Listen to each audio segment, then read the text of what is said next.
All right. I am so excited to be talking to someone who has done so much for his community. As long as I've known you, you've done so much for the people around you, and you continue to be a blessing. Michael Cox, he is the owner and publisher of Black SD Magazine. Not only do you do that, you also have a podcast, and you're also helping people, educating the community. How are you doing today? I'm doing great. Honestly, I'm doing wonderful.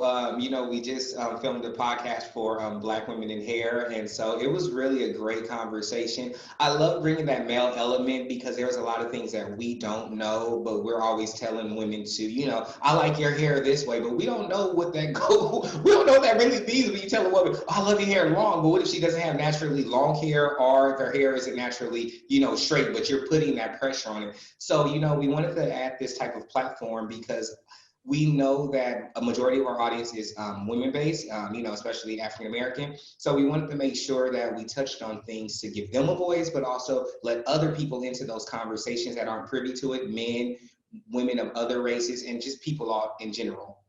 That's beautiful. I love it. I love the conversations that you're having on this platform that you have created. I mean, let's dive in. How did the magazine come about? I mean, was it just one day you woke up and said, this is what the community needs? Honestly, so a friend of mine, two friends of mine, they had this event and everybody went to go, and it was just like this collective of people. They were talking about like, the kind of what's going on with the Black community in San Diego, and I'm originally from LA, so I'm more of a I'm on an LA New York minute. Like we need to have solutions, So it was this big night. Everybody was talking about things, but I just didn't hear solutions. Maybe people were quiet. I don't know, but I didn't hear at the end of it, I hear people go, "Oh, we're gonna do this." And you know me right now. I'm more. Look, you tell me you want to lose weight, I'm giving you a workout plan right as we talk. You tell me you want to, you tell me you want to clear your messaging. Let's work on your message. What does your be real look like? I'm just that person. You know what I mean? And sometimes I can be that way to a fault where I stretch myself too thin. So I honestly, it was what was it? It was what's that Labor Day or President's Day weekend in February. I was at home. I was literally drinking my scotch, and I'm just thinking like, what if we had a magazine? But when I think of these things, I'm like, but it was intentional. Like, what if we had one that brought back that old school feel of like Essence and Jet and Yes, Vibe, like yes, where we highlighted, like, I didn't want it to be my voice. What I wanted to be was something that personified the voices of others, especially those that get looked over. You know what I mean? So I started first, I created a couple pages on like Canva. It was great. And I was like, okay, I'm gonna do a website then, And then honestly, even early on, I was thinking about working with two people to come in with it. But then my husband was like, nah, you sound like you have a vision. Help bring someone on to help you with your vision. And that's where, I met immediately with Tiffany Williams, my creative director. I have to say her last name because I'm not allowed to just say Tiffany, and she called me out on the podcast earlier today, so I'm just going to say that because she's in this office right now. Um, and so I met with her, and honestly, it's just perfect chemistry because she had something for creative. She had a thing called Black Creatives SD, and I wanted to really focus on the entrepreneur community. And so I was like, yeah, let's just see. It was just organic, because I didn't. It was no like deal signing, It was no bad boy deal where I was like, hey, we're gonna do this. It was just organic, and I started to work around the website, do all these things. And when after COVID hit, it was June. I said, I'm just gonna launch the social media.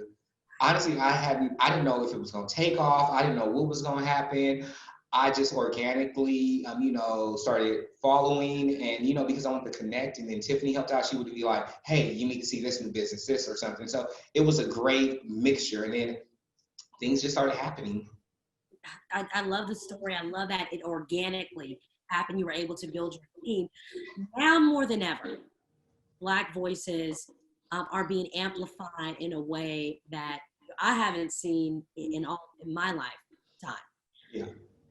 For you, why was it so important and so instrumental that you had this platform during this time as Yeah. we're seeing the Black Lives Matter movement take fold, as we're in a pandemic Yeah. in the midst of it, and businesses are going under, Yeah. Black businesses at a Mhm. disproportionate amount. So why was it important this time more than ever that we had this platform for Yeah. San Diego? For me, it was important because I felt that though we're in a space where voices can be amplified, honestly, everyone does need to amplify their voice. That's the truth. It's just a problem is there's just a lot of noise going on.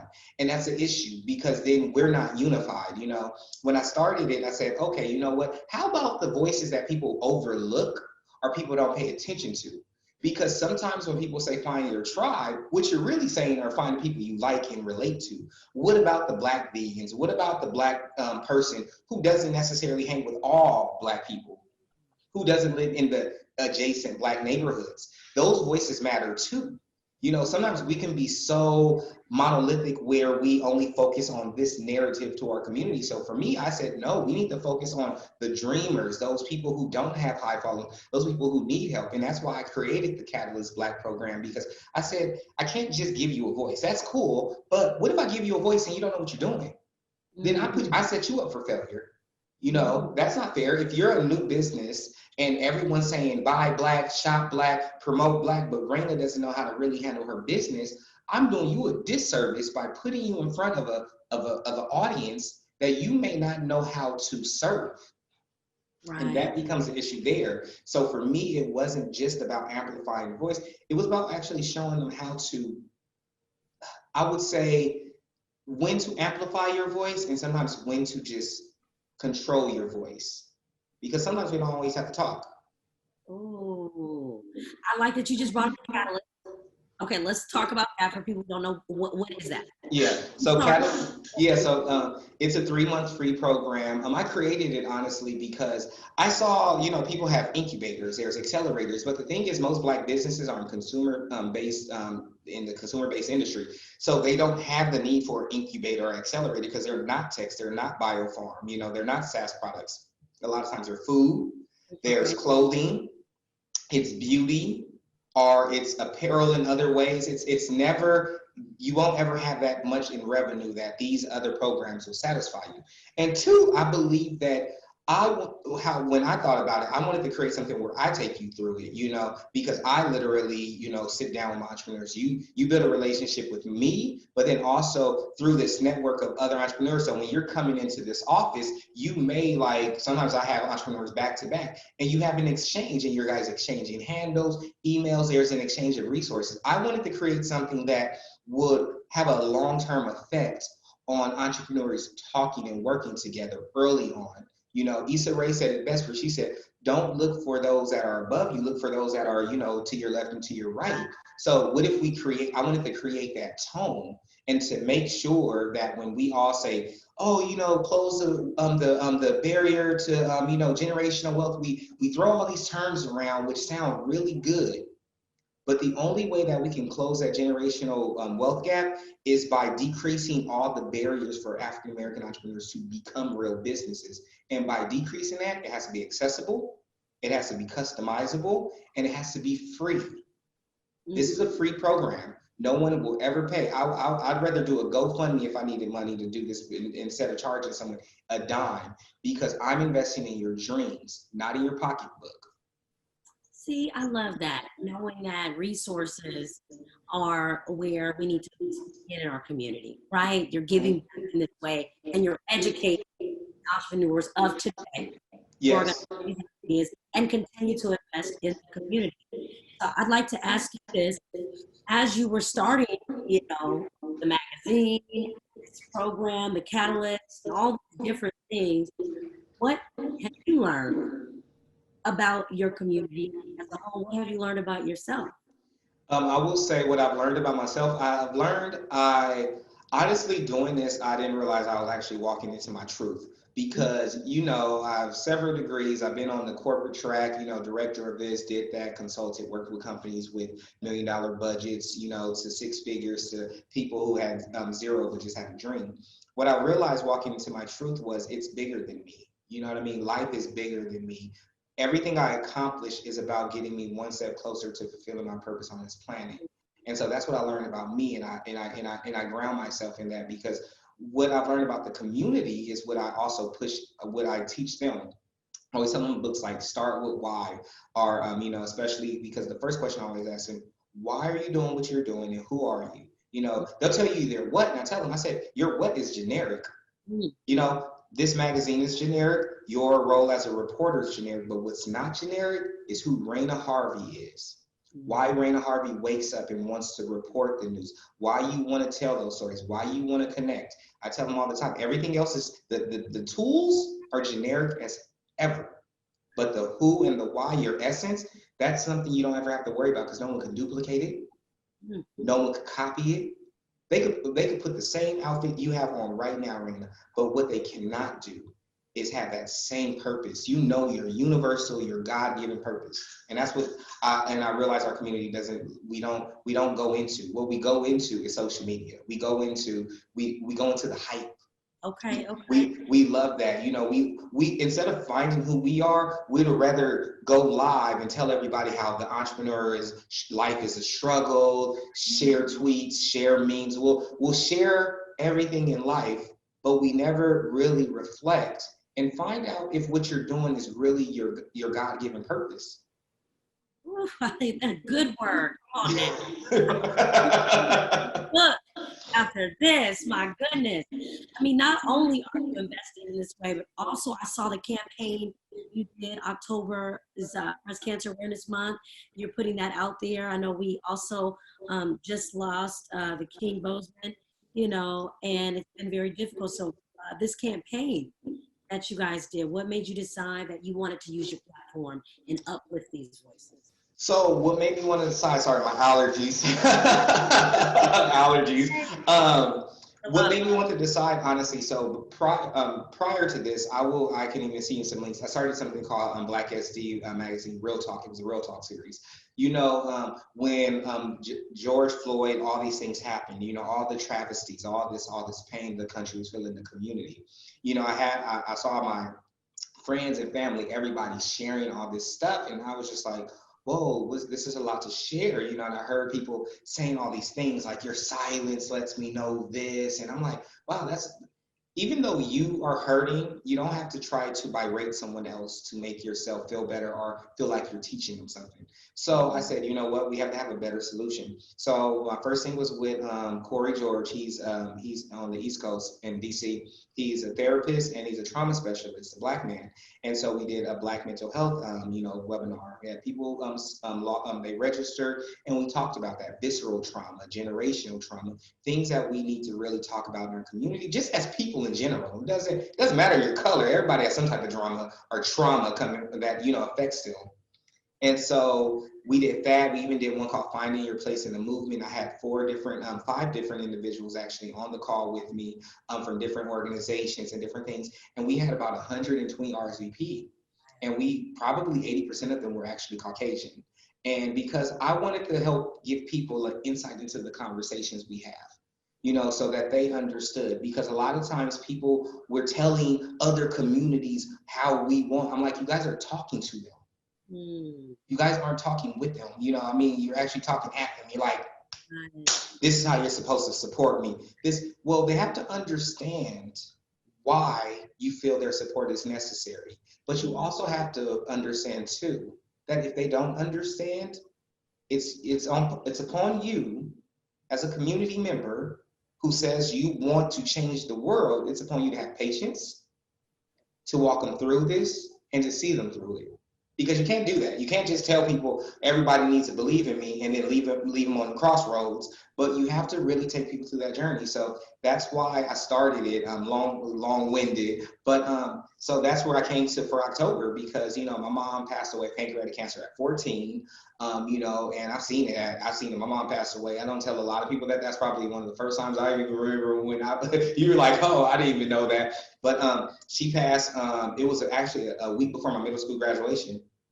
Yeah, and I had to go to school on that Monday. She passed away on that Friday night going into Saturday. She was in the hospital for about 2 months. I've seen, if you don't get early screened, I literally saw my mom go to the hospital. They found it. She called me saying, hey, you know, tell your dad and and your auntie, the new phone numbers changed. That was the last time I've ever talked to her, because then it progressed so fast where it was like tube down her throat. Went to UCLA Medical after that, where we had to like we had to have the scrubs on and everything when we seen her. So I've seen all of that, you know. So I've experienced that type of pain. So I wanted to make sure that one, people understood that we have to help encourage each other, but two, it doesn't give me an excuse, because I still had to go to school. I still had to she sacrificed for me, so I still had to live. I had a purpose to, you know, fulfill her dreams of me, as I'm still doing to this day. And I, you know, let me just tell you, she's always with you. And if she was here today, which I feel like her spirit still is, she'd be so proud of the work that you're doing and that you continue to do. Because, you know, my motto is always leave somebody's life better. You know, Hmm. and I've seen you do that for the folks around you on a personal level. Leave people better Yeah. than you originally meet them at. Mhm. I think that's a beautiful quality to have. It makes sense. You had such a great upbringing to have that. So I might ask you this question, and then after this, I'll let you tell people where to support the magazine and how to continue to support you. And maybe for others who are thinking, oh, I've got so much potential and I want to help my community, but I don't know where to start. I don't know where to begin. I don't know where to even begin. Yeah. What advice would you have for I tell, you know, I just, one of our entrepreneurs, she laughs because when they come in here, we have a real, I really break down all their barriers so they can be successful. I tell them, you're here because you need help, not here because you're amazing. And I want to make sure they understand that, because you are amazing, but I'm going to treat you as if you don't know what you're doing. You know why? Because a lot of times we have this ego, which helped us, you know, which reinforce how amazing we are. And I get it, you're talented, Reyna, but if you sit in front of me and say, I want to take myself to the next level, I don't care about how talented you are till this point. My job is to get you there. So I Yeah. need to find all those holes in you, all those flaws, all your strongholds that are keeping you from being successful. So I don't care about if you've covered this news or that news. I'm going to ask you, what's stopping you? What's going on with you? So that's where I go. Because one, we were talking, you know, when people say they want to start, I say, you're probably not. And then they get mad. I said, What is they get it? mad. You They get said I'm mad. not gonna start. Yeah, you're not. I said the reason why, because you just told me you're not. Because the thing is, they'll say, "Oh, I've been talking to everybody." And I said, "That's your problem. I'm like your 10th person. What happened after the third one? Nothing clicked." You know, and then they honestly sometimes they laugh, but they know I'm being serious, because I tell them I make black sharks. You know, I love the Shark Tank. And when I say I make black sharks, because I want black entrepreneurs and small business owners to understand, you have to be intense. You have to live and breathe this. This isn't cute. This is not a game. You can't just open up shop and close it, because once you have a customer, your first customer, you owe them. If someone spent money on your product, and you can't just, oh, well, you know, I'm done. You need to be thinking that, hey, this person invested in me. So when Right. they come in here and they're like, oh, I want to do this, I want to go here, I want to do that, I'm like, you're not going to do it. They're Mm. like, why? Because for example, when we were joking about something, well, we weren't joking. You know me, Reyna. I'm a straight shooter with this type of dialogue, so I do not care. It's about making you the best you. She said, I want to be able to go across country and do this. I said, you won't. And she said, why you say that? I said, did you go down the street and do what you said you could do?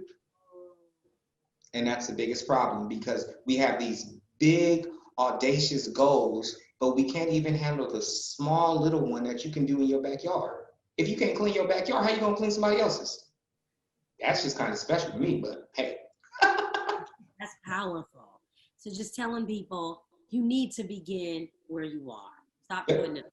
Yeah, stop reading I love reading, but this is a problem. We live in a day and age of social media where people read books and then they want to screenshot it, put it on the story, let everybody know that they're building their empire, which is fine. Maybe that's therapy for you, but every thought and every word needs action. If you're thinking about being amazing, do an action that shows you're amazing. If you talk about being amazing, do an action that shows me you're amazing. I don't care however you have to strengthen yourself to be your best self. I just want to make sure you do it and What do does the it. Bible verse say? Faith without works is dead, right? Exactly. Exactly. Took us to church. Yes. Yeah. Yes. So obviously I know this about Black SD Magazine being digital. But for folks who want to support, how do they find you? No problem. They can go to www.blacksdmagazine.com, and all our social media handles are at blacksdmagazine.com. And if they ever want to send an email or ask anything, there's a contact, but my email is michael@blacksdmagazine.com. One thing I want to let anybody know, support comes from being genuine and intentional. I had a conversation the other day with someone who asked about, how do we support? We were actually, Tiffany and I were on a live for one of our podcasts out here. There's this, it's called Live in Millennial PC, really great. And they said, what's the issue? What's the do's and don'ts in supporting Black businesses? I said, don't do it if you're not going to have a long-term relationship with them. Okay. And the reason why I say that is because, Reyna, let's say you sell hair. Right. Now, I'm thinking about it. You might do it. You always stay with a good hairdo. You stay where you change it up. You to help me get that off the ground. Look, I called me. We got that. Look. Okay. But if I only purchased from you because I was supporting the movement and I never came back, that's unfair to you. You know why it's unfair to the Black business? Because it's one-off. A business can only stay in operation if they have repeat customers. The rule of thumb is 75-25. You want 75% repeat and you want 25% new. So if everybody comes to you once just because you're a Black woman and everybody's feeling good and wanting to support the community, what happens when that trend ends? And it will. It's going to mess you up because you're going to feel as if you have an audience, your Instagram is up, your website traffic is up, you have orders these last 4 months. What happens when the world opens up back up and they don't need your wigs? Yeah. Your price points may be sensitive economically to your price points. Now, because people are, purchasing Black, so it feels good. Oh, I'm doing myself a favor. But what happens when the world opens up and that same wig they were getting from you and they can go find it like 25% less? That whole support Black isn't going to be the same as in, man, I might save me a couple hundreds. Reyna, more power to her. What happens? Like, what do you do? What do you do? And that's why we have to do one thing. We have to make sure we increase our customer awareness and not just focus on Black customers. You need to focus on being inclusive still. You need more customers of every race to enjoy your products and services. Do not just go with the movement because, again, movements always end. It's like news. Reyna, what you covered on Monday, by next week, no one thinks about it unless even if you reshared it, they're like, okay, what happened? That's fine. You showed us that. Okay.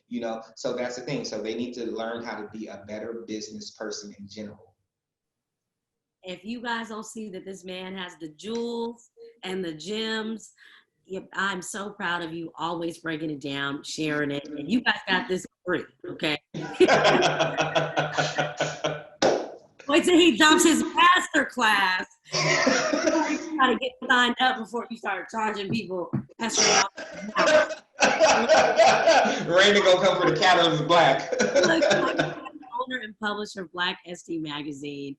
This has been an amazing conversation. Beyond the magazine, and how can people connect to you personally if they want to reach out to you? Oh, if they want to reach out to me, they can go to @partner with Mike on my personal Instagram. What they're going to see there a lot is some of the stuff that happens on the magazine's page, but I don't always share on the same thing because our platform on digital is really about the community. So what you're probably going to see more on my personal one are like my podcasts with the community and interviews. Those are also on our website, but people love that our Instagram, and that's one thing I want people to understand. All the channels, you have to activate them strategically because people have certain touch points with them. You see me still?